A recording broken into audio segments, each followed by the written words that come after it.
challenge for Dems. Winning attention versus Trump. Democrats taking on President Trump in 2020 will face a major challenge in trying to compete for airtime and headlines with a president who dominates the news. As the Democratic field comes into view in the coming weeks, strategists and consultants say candidates need to think creatively about how to go up against Trump, a master manipulator of the news who will have the added advantage of the presidential bully pulpit. It will be challenging, said Chalene DeLake, a longtime Democratic pollster. He's a master of his own brand. He does understand it. And he's not afraid to lean into it. During the 2016 presidential race, Trump monopolized news cycles, calling into television and radio shows on the fly, taking to Twitter whenever he desired and breaking with conventional politics in general.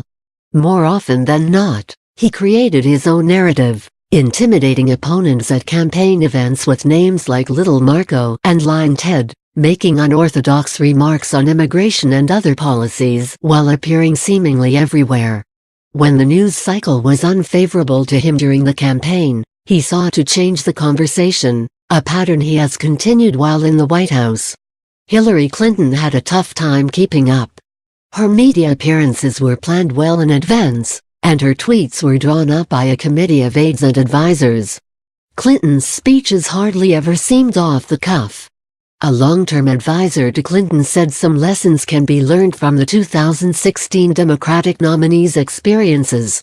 It's best not to try to get in a wrestling match with him, because he realizes it's not about winning on points, it's about winning by creating a spectacle, the advisor said. And a slugfest doesn't satisfy the desire of many people to move beyond the politics of confrontation and collision to the higher ground of consensus and compromise.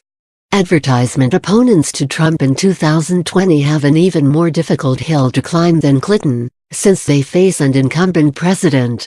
The challenge, Democrats say, won't be in simply responding to Trump's rapid-fire tweeting and name-calling, but in coming up with ways to drive their own narrative. It will be much easier for Trump to get his message out than it will be for a lot of folks, said Anson Key, a strategist at the media firm GMMB, who worked on former President Obama's re-election campaign in 2012 and also served on Clinton's paid media team in 2016. The trick will be who can match his ability to deliver a message, connect with a target audience and animate supporters. Key and other strategists point to Obama, who was able to build momentum and generate excitement around his campaign in 2008. When he began to pack gymnasiums and win endorsements, the cameras followed. More recently, Democrats say Representative Alexandria Ocasio-Cortez D-N.Y. has been able to successfully break through the noise of a seemingly endless Trump news cycle. The freshman lawmaker, 29, has shown a mastery of social media. When she was attacked by conservatives for a video that showed her dancing on a rooftop when she was in college, she responded by posting another video of herself dancing outside her congressional office. "I hear the GOP thinks women dancing are scandalous," Ocasio-Cortez tweeted. "Wait till they find out Congresswomen dance too." Ocasio-Cortez has her own nickname Oc, and she has more than 2 million Twitter followers, a remarkable number for someone who was unknown just a year ago. "She has such an authentic voice, a non-political voice," Lake said. "It's really part of her power. She doesn't take the bait." Ocasio-Cortez can't run for president yet because of her age, but she's not the only Democrat who has showcased an ability to get attention. Former Representative Beto O'Rourke, D. Texas, has won headlines, social media followers and fans with viral speeches, and Lake describes his decision to take a road trip across the country ahead of a possible presidential bid as refreshing. "It's new and it communicates change," she said. "It's the modern book tour.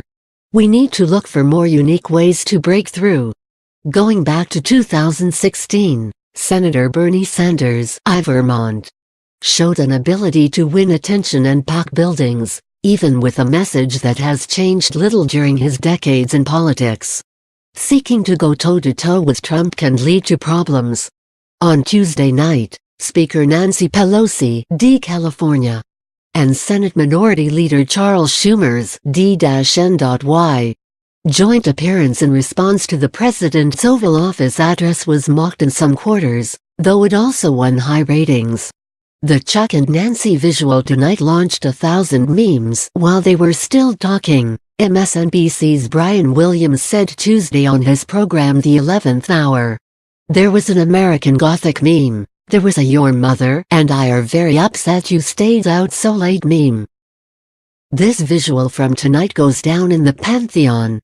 Clinton and a series of GOP candidates who battled Trump in the 2016 Republican primary failed to defeat him, even as they sometimes took the insults back to him. The Clinton advisor said it may be difficult for Democratic candidates not to take on Trump because they're appealing to an activist base that wants to take it to Trump. Still, the advisor said Democrats may be wise to run their own campaigns rather than getting into a tit-for-tat fight with Trump to gain attention. "I believe in the long run there are benefits to running a campaign based on vision and optimism," the advisor said. "There's likely to be less competition, for one thing, and there may be a silent plurality of support for the politics of meaning versus the politics of mean. Such a non-confrontational approach may not win the day in earned media, but it could win the race, one small step at a time. And insofar as it is counter-programming, it could get some earned media